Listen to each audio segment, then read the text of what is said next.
Hi, this is Beth Raps with Raising Clarity, and this is my bootstrapping event, bootstrapping yourself into a work life and money balance that you love. So, what I'm hearing is that you're a micro business owner and you work a part time job. I'm going to add that you're also in a theater company, There's and that. you're starting a campaign running for state office in Arizona. And there's how do you find the time to wash the dishes and clean the house? And if you turned the computer around right now, you would show us a big dirty mess. And Karen said, resonate with that. Um, so here's the thing, like my starting point. So what you want is inner alignment, right? That's what I'm promising in this session, is that I'm going to help you bootstrap yourself to the inner alignment. And you're feeling pretty severely out of alignment right now. And so I could say, so what I'm always interested in is how are you creating this? And what's the higher wisdom that's leading you to create this? So at some point, you're going to overload yourself to such an extent that you're going to have to wake up and take stock and say, I can't do this anymore. And something is keeping you from saying that. And out of confidentiality, like I'm not going to even ask you what that might be, but I'm going to let you think, when do I say enough? When do I flip the priorities and realize that I'm the well? This is a very, very serious thing. It's not a light thing. So you can run for office and win, and your house could still be a mess. And for some people, that would be totally fine. Nobody would care. You do have some other possibilities. My guess is they make you hideously uncomfortable. And it's why I love calling. Like I focus on calling so much. And I don't want to drag calling. Calling is not something I'm dragging in here. Calling is when the higher wisdom speaks to you. I don't know what your calling is, Kathy. I know that it's rich and you're a creative person, but basically we overload ourselves until we can't do it anymore, until we get so uncomfortable. I mean, we can explode inwardly or outwardly. Our health can fail. We can hurt people that we love. All right. I want to say that this is such a big thing with me. Time is a lot of the time more important than money. And in terms of an inner alignment, it is more important than money. It's much more how we get our inner alignment comes from how we use our time. We have to have enough time to make money. Mm-hmm. Right? It really can become pretty non-negotiable. One reason I love living with money, that's so funny that I was going to say that, is that it's constant, it's very honest. Most people, I think people think of money as dishonest, but it's like it's numbers. Just like I like time for that same reason, because I'm pretty etheric and pretty intuitive and spiritual person. And I love the boundaries of there are 24 hours in linear time. In the 3D, we each get, it's like the ATM of time. And I blogged about that a million years ago. You get 24, it's incredible. It's this abundance. It's like, unless we wake up and we're dead. But other than that, it's this amazing thing. Seriously, like I have another 24 hours. I can do anything I want with it, really. It's my choice. And then how you use your time to get money. One reason I started focusing on time is because people would come to me wanting more time, but they were selling their time too cheaply. They were giving away their time, selling their time. I mean, there are a few ways to make money. Not all of them involve time. There is this whole thing of passive income, but it takes time to set it up and to create the pull, right? Anyway, I created this time mapping tool, and I think it's literally $15. It's ruthless. So it says ruthless on the ad on the page, on the landing page, because it's extremely simple, but it will tell you exactly what's going on with your time if you do the tool the way it's set up. It's like you can't make a mistake. You can't get a dishonest answer if you put good information into the tool. You can suddenly go, oh, this is why I feel like I never have any time. And it makes you responsible for how you're using your time. But I don't want you to buy it and, be nice and then not use it. Okay. Right. That's yeah. a piece of. Well, and given that I am starting this political campaign, and that is going to take a lot of time, I think it sounds like it would be something that could be very useful and allow me to, you know, be more conscious Yeah, of how the it time might. gets used.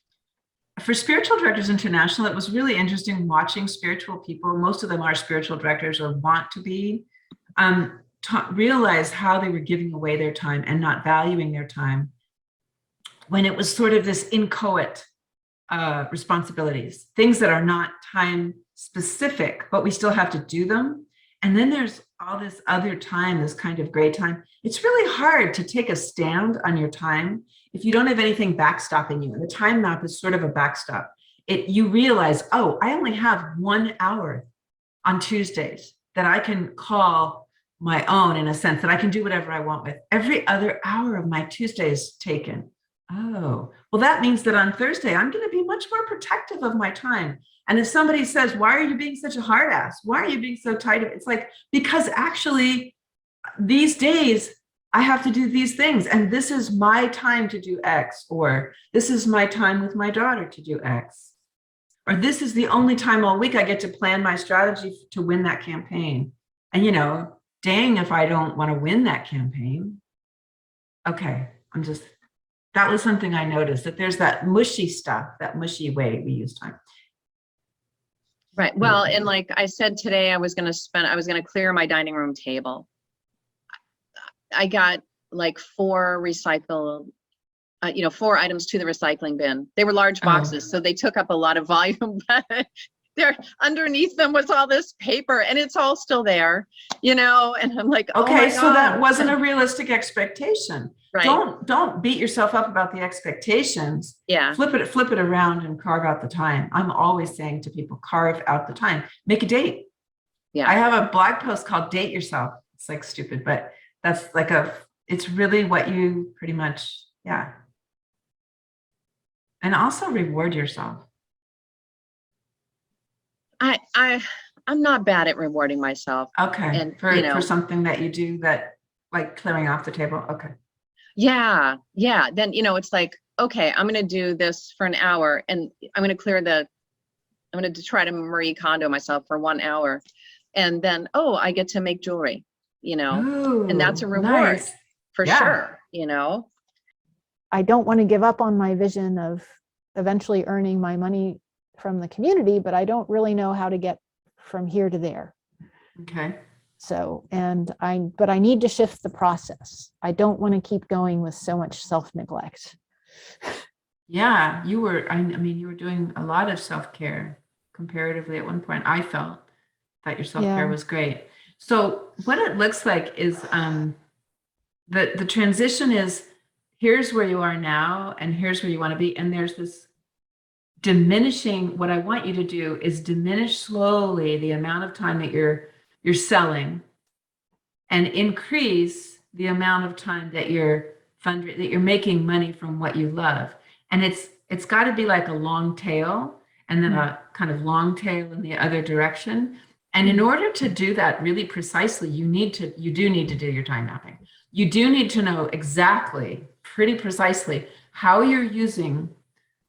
I'm going to be hard, like every hour of your time, of your week, because in order to pivot how you're using the hours, you've got to know which hours you can pivot.